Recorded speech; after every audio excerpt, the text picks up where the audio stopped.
Colombia presidential candidate for the historical pact, Gustavo Petro, denounced irregularities regarding the count of last Sunday's legislative elections. The Russian government imposed personal sanctions against United States President Joe Biden, representatives of the U.S. leadership, and persons associated with them.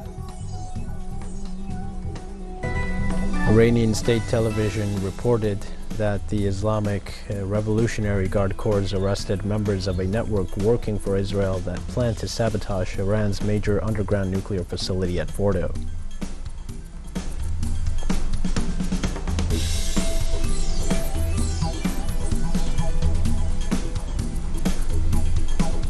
Hi, this is From the South. I am your news anchor, Dio Martin, from the TeleSUR studios in Havana. We begin with the news.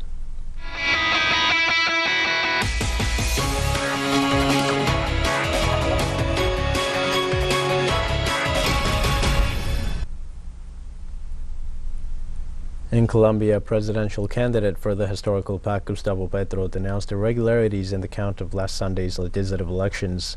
On his Twitter account, Petro revealed that at least 1,000 tables were not screened by the electoral authorities, and in over 29,400 tables, which make up 25% of the national votes, no votes were registered for the historical pact formation, although he says that would explain the difference between the 4.5 million votes he got obtained at the inter-party consultation compared to the just 2.3 million votes they got for the Senate. Gustavo Petro said that in 1 out of every 4 tables there were no votes for the historical pact, a fact he considers odd but revealing of the intention to alter the results.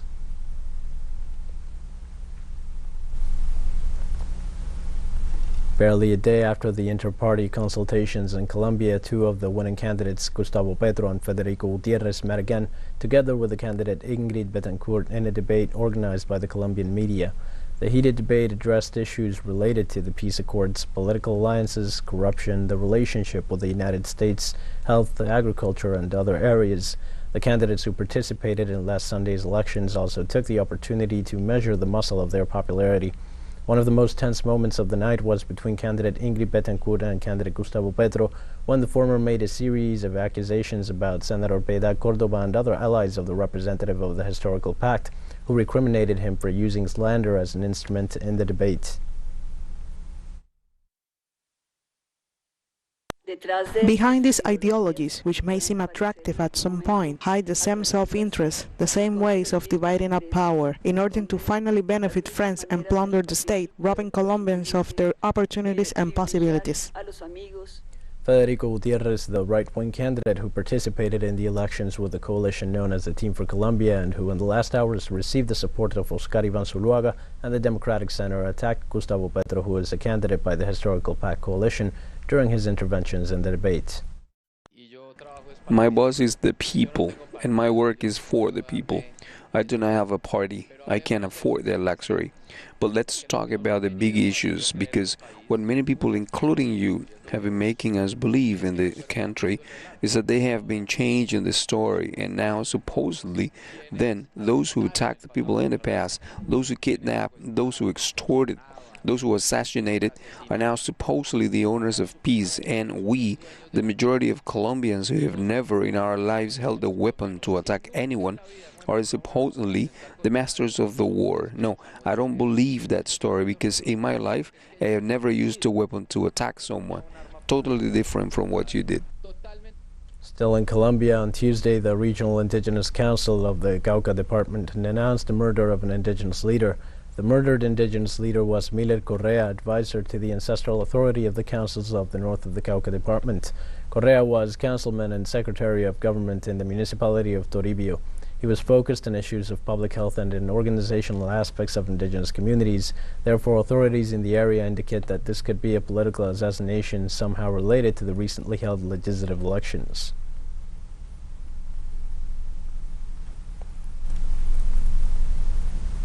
Argentina continues to discuss and analyze the understanding with the International Monetary Fund. This Monday, it was the Minister of Economy's turn when Martín Guzmán presented the objectives of the executive in this context to a plenary of Senate commissions. Guzman stated that the agreement with the IMF will allow building certainties in a context full of great instability. The senior official gave a detailed overview of the complex global situation, where he analyzed the impact of the pandemic and other international events, explaining that the financing will allow Argentina to meet the deadlines agreed upon in 2018 by the government of Mauricio Macri with the creditors. Guzman also stressed that the agreement reached by the government of President Alberto Fernandez is very different from previous ones.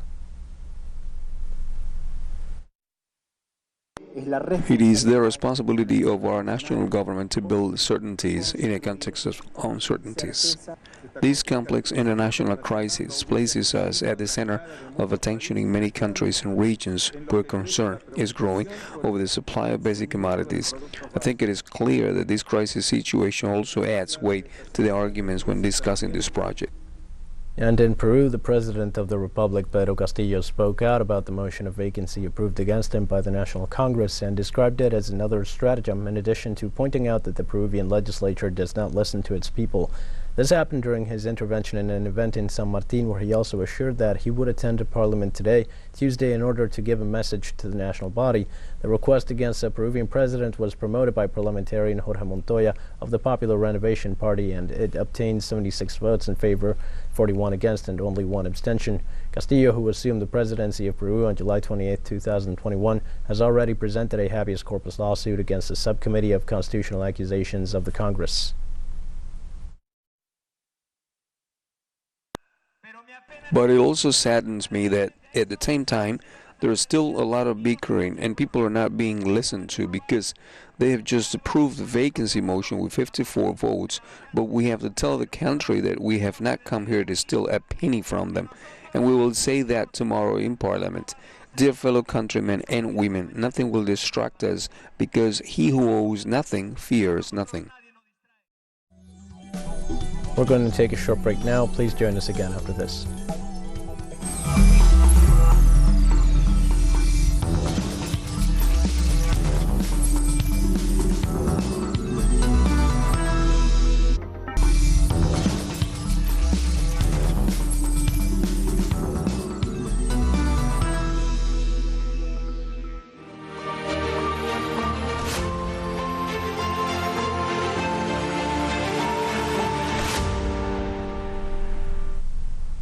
Hi, and welcome back to From the South. Russia on Tuesday imposed personal sanctions against United States President Joe Biden, representatives of the U.S. leadership, and persons associated with them. The country's foreign ministry said in a statement the sanctions, among other things, prohibited entry into Russian territory to U.S. President Joe Biden, Secretary of State Antony Blinken, Secretary of Defense Lloyd Austin, and 10 other government officials that were included in Moscow's top list in response to sanctions imposed by Washington on Russian diplomats. The Foreign Ministry also stated it was maintaining official relations with Washington and, if necessary, would make sure that high-level contacts with the people on the list could take place.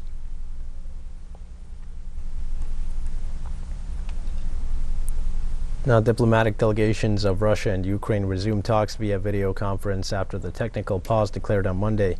The announcement about the resumption of talks between Russia and Ukraine was made by the Ukrainian President Volodymyr Zelensky. The Kremlin spokesman Dmitry Peskov, on the other hand, described the various dialogue sessions as positive. Although the positions of the delegations are contrary to each other, both sides hope for an early solution to the conflict. The talks addressed Kyiv's closeness to NATO, Ukraine's recognition of the self-proclaimed republics of Donetsk and Luhansk, as well as a ceasefire in Donbass and the withdrawal of troops from the region.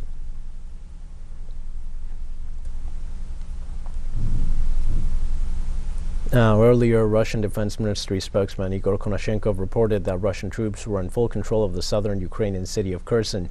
This was confirmed by the senior official during his daily bulletin, where he also reported that the Russian Air Force and anti-aircraft defenses has shot down 16 air targets in the last 24 hours, including one Sukhoi-24 and a Sukhoi-25 aircraft of the Ukrainian Air Force, as well as one M-18 helicopter and 13 unmanned aerial vehicles. Konashenkov also reported 136 Ukrainian military facilities destroyed, including 4 ground-to-air missile systems. Since the beginning of the special military operation, Russia has destroyed 156 unmanned vehicles and 1,306 tanks, along with other armored vehicles of the forces that are loyal to Kiev.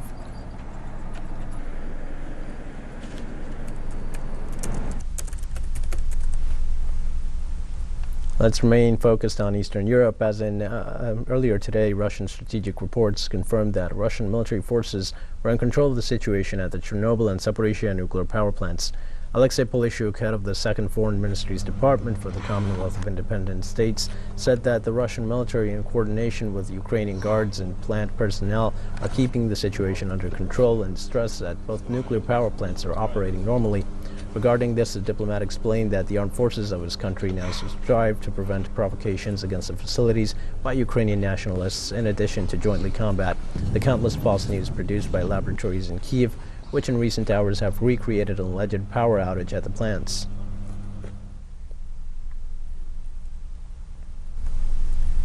Russia's Foreign Minister Sergei Lavrov and the head of the Iranian diplomacy mission, Hossein Amir-Abdollahian, held a first meeting in Moscow on Tuesday morning.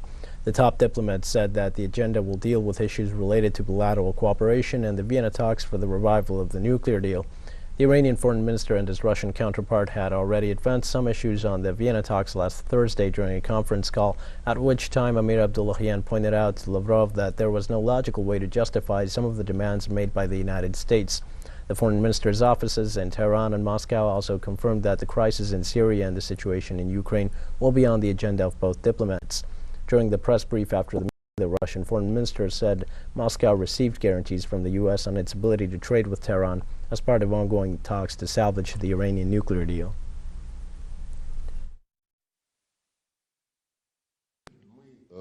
We received written guarantees. They are included in the text of the agreement itself, on the resumption of the Joint Comprehensive Plan of Action on the Iranian nuclear program. The United States defense has denied the claims in several Western media outlets that Russian troops are deliberately targeting journalists covering the conflict in Ukraine. John Kirby, a Pentagon spokesman, said that they have no proof of this specific fact.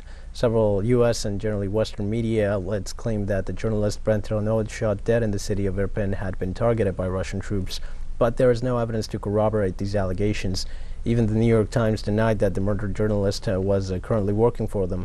The Defense Secretary's spokesman also denied that the attack on a military base in western Ukraine, about 20 kilometers from the Polish border, marked a turning point in the military operation, and stated that the events at the Yavorich base were evidence that Moscow had followed through on its warning to stop the influx of Western weaponry.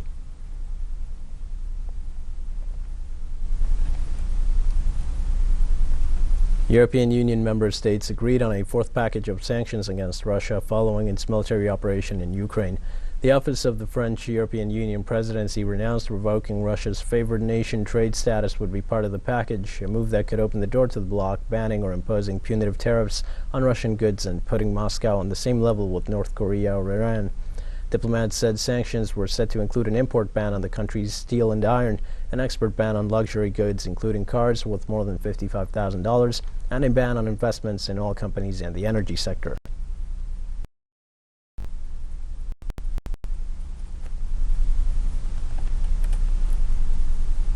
The president of the World Bank, David Malpass, said at an event organized by U.S. media that sanctions against Russia by the U.S. and its allies will impact much more on the global gross domestic product than the hostilities in Ukraine will.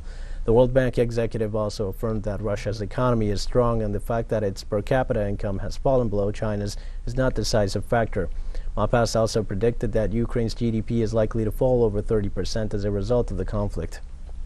The World Bank president stressed that even if the world's responses to compensate supply shortages have usually been fast, he is not optimistic at all this time. Several countries have already adjusted their budgets as a result of the sanctions imposed on Moscow.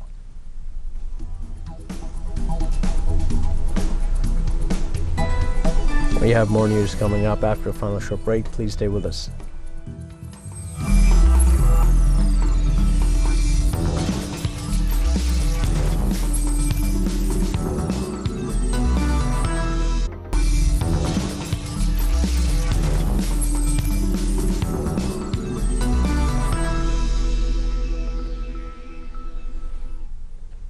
Hi, and welcome back. Iranian state television reported that the Islamic Revolutionary Guard Corps arrested members of a network working for Israel that planned to sabotage Iran's major underground nuclear facility at Fordo.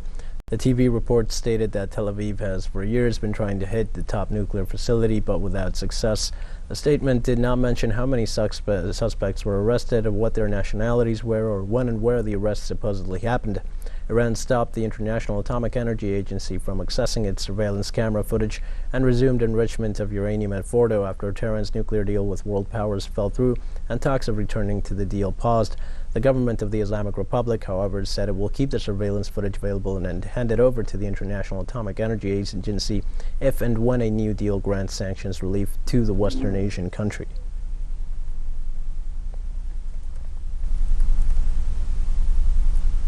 Israeli troops killed 2 Palestinians in separate incidents in the occupied West Bank Tuesday, according to the Palestinian Health Ministry. Nader Haytham Rayan, 16 years old, died in Balata camp near Nablus after receiving bullets to the head, chest, and hands, the health ministry reported. However, the entity provided no further details about the circumstances of his death. The second victim came from the town of Kalandia on the northern outskirts of Jerusalem. Allah Shaham, in his 20s, died of a live round to the head, as also mentioned by the health ministry of Palestine.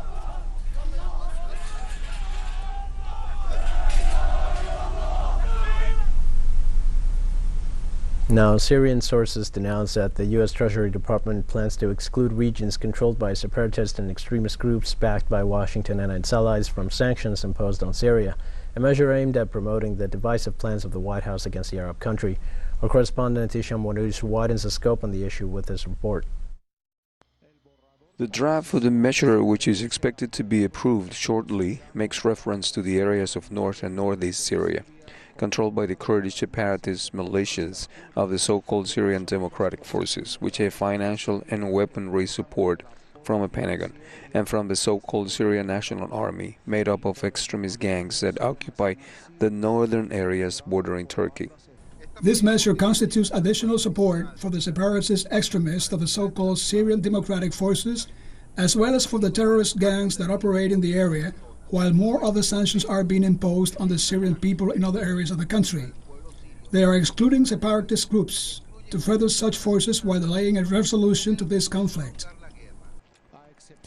With the exception of the Syrian oil and gas sector, because more than 90% of its wells are under U.S. occupation, the new measure not only excludes the aforementioned areas from the sanctions, but will also put an end to the so-called TeleSUR law, the sanctions any individual or entity, government, owned or private, doing business with Damascus.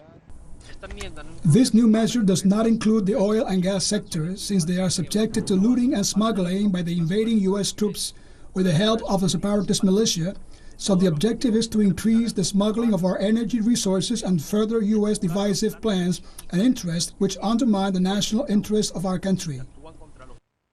The United States, in addition to occupying parts of Syrian soil, supporting terrorist gangs and separatist militias, looting oil, gas and agricultural crops, imposes economic sanctions on Damascus, sanctions which were toughened in June 2020 with the so-called TeleSUR law. But Syrian citizens say that neither any strategy from the U.S. nor this new measure, soon to be approved, will succeed in dividing or subduing their country. Isham Wanous, TeleSUR, Damascus, Syria. Vietnamese President Nguyen Xuan Phuc urged experts and scientists to propose specific and feasible solutions to develop the project titled Strategy to Build and Perfect the Rule of Law Socialist State of Vietnam until 2030, with a vision for 2045. Speaking at a working session, the Vietnamese head of state, who is also head of the steering committee for the project building, said the completion of the draft project will require more efforts. President Phuc stressed that when building the rule of law, shortcomings will inevitably present themselves, and leaders must deal with them. The dignitary ordered the clarification of limitations in the legislative and executive work and suggested that experts and the compiling group should quickly work together. Phuc also proposed a more in-depth be held to reach consensus, especially in sensitive and important matters, thus ensuring the project's progress.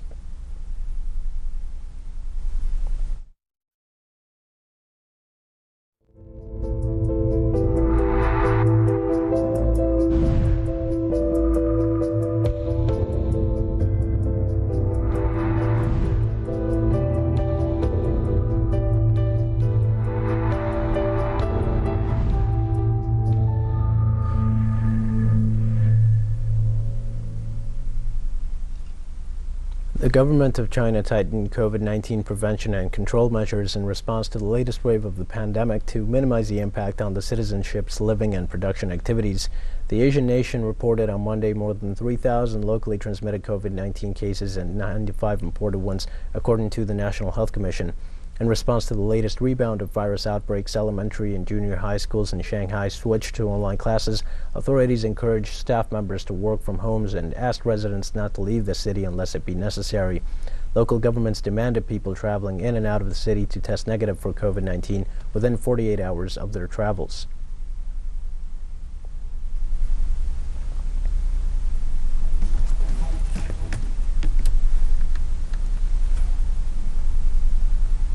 China cemented its leadership in science and innovation during the COVID-19 pandemic. The nation patented more vaccines and drugs against the disease than any other country, surpassing traditional development poles in nations such as the United States and Europe. In the face of the challenge posed by the COVID-19 pandemic to all nations of the world, China surpassed the United States in the number of vaccines and treatments against the disease, demonstrating the growing capacity of its advanced technology sector. China filed 276 patent applications for vaccines and 887 for COVID-related treatments during the pandemic, far more than its closest competitors, according to a report by the World Intellectual Property Organization. In the first 20 months since the outbreak of the new coronavirus, the agency counted 5,300 patent applications related to COVID-19, a list largely led by China, followed by the United States, Russia, and the United Kingdom. China's success in controlling COVID-19 can be attributed to many factors, and one of them is the contribution of science and technology. We've been making efforts from the beginning in 5 directions, including the development of production of vaccines, drugs, testing reagents, and pathways for tracing the origin. The UN agency's research, which aims to analyze trends in the field of scientific and technological innovation during the response to the pandemic, shows that Beijing not only outperformed other leading nations in this field, but also succeeded in expanding the capacity of the scientific and technological sector. The report also shows that the pandemic triggered an unprecedented mobilization of the scientific community and highlighted the role of universities and public research organizations in innovating against the coronavirus. Basic research and cutting-edge exploration are our cognitive frontiers in the expansions of science, and also the fundamental and pioneering logical starting point that provides an inexhaustible source of strength for technological innovations. In this case, we place basic research in a very important position. In addition to provide more opportunity for young people, we are launching special high-tech programs for young scientists so that they can unleash their abilities on the platforms of scientific and technological innovation. The efficient management of the COVID-19 pandemic so far by the Chinese authorities has put the country in a more favorable position for global recovery and as a pillar for boosting trade and stability at the international level. TeleSUR, Beijing, China. We've come to the end of this news brief. Remember, you can find these and many other stories on our website at TeleSUR English. You can also join us on social media for all the latest news. We're on Facebook, Twitter, Instagram, and Telegram. For TeleSUR English, I'm Dio Martin. Thanks for watching.